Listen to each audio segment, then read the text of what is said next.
ഇന്ന് പുതിയൊരു വീഡിയോയിലേക്ക് എല്ലാവർക്കും സ്വാഗതം.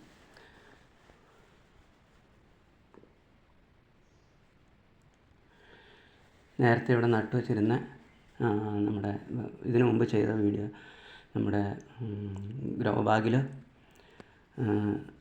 പായലും കരിയില നിറച്ച് നട്ട ആ ഗ്രോ ബാഗിൽ നട്ട പയറാണ് ഇപ്പോൾ ഇവിടെ നിൽക്കുന്നത്. അപ്പോൾ അത് നന്നായിട്ട് വളർന്നു വരുന്നുണ്ട്.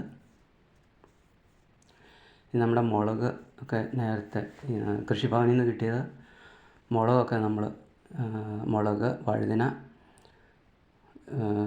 പയർ, നമ്മുടെ തക്കാളി എല്ലാം ഇവിടെ കൃഷി ചെയ്തിട്ടുണ്ടായിരുന്നേ. അതിൻ്റെ വീഡിയോ നേരത്തെ ഞാൻ കാണിച്ചിട്ടുള്ളതാണ്.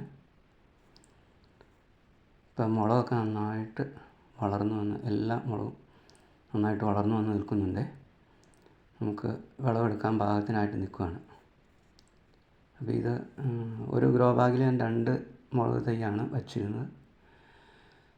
2 തൈ വച്ചിരുന്നു. അത് നന്നായിട്ട് വളർന്നു വന്നു. ഒരു ഗ്രോ ബാഗിൽ ഒരെണ്ണമാണ് വെച്ചിരിക്കുന്നതെങ്കിൽ കുറേ കൂടി നന്നായി അത് വളർന്ന് വന്നേനെ.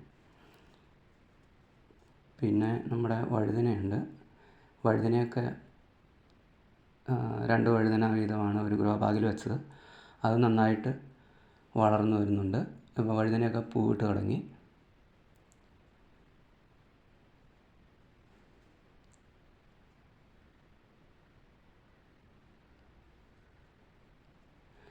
നമുക്ക് ചീനി മുളക് നമുക്കൊന്ന് വിളവെടുക്കാം.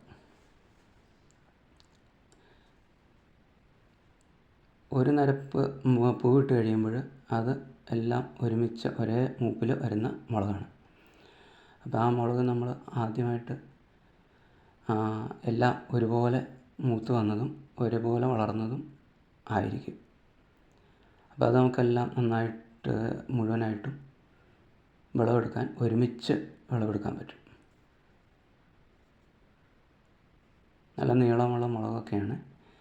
നല്ല എരിവൊക്കെ ഉള്ള മുളകായി.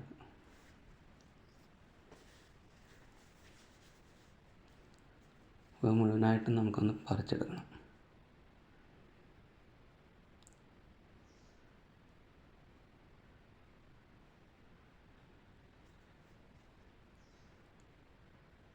പച്ചമുളക് നമ്മൾ എല്ലാ കറികളിലും എരിവ് ആവശ്യമുള്ള എല്ലാ കറികളിലും നമ്മൾ ഉപയോഗിക്കുന്നതാണ്.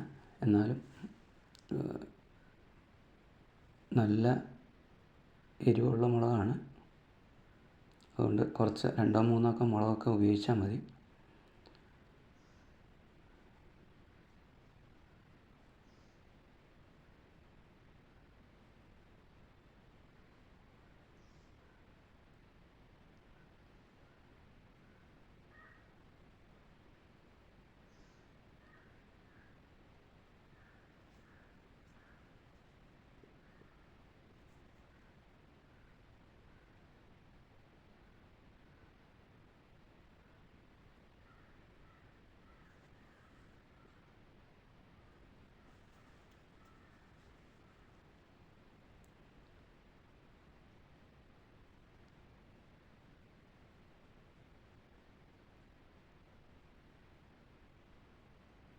നമുക്കിതിൽ തന്നെ വിത്ത് എടുക്കാനായിട്ട് മുളക് നിർത്തേണ്ടതായിട്ടുണ്ട്.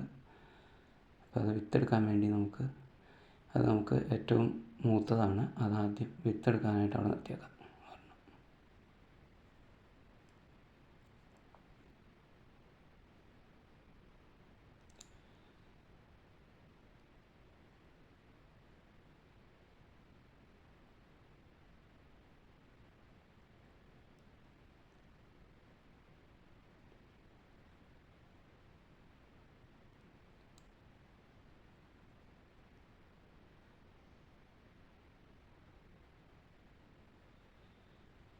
ഇതിനകത്ത് 2 മുളക് ഞാൻ വിത്തെടുക്കാനായിട്ട് നിർത്തുന്നുണ്ട്.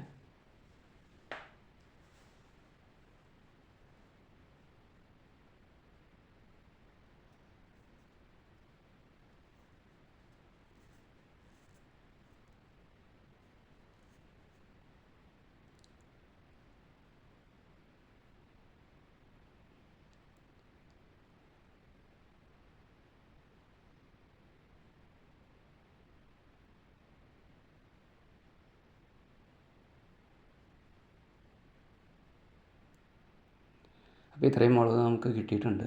അപ്പോൾ എൻ്റെ വീഡിയോ ഇഷ്ടപ്പെട്ടാൽ ലൈക്ക്, ഷെയർ, കമൻറ്റ്.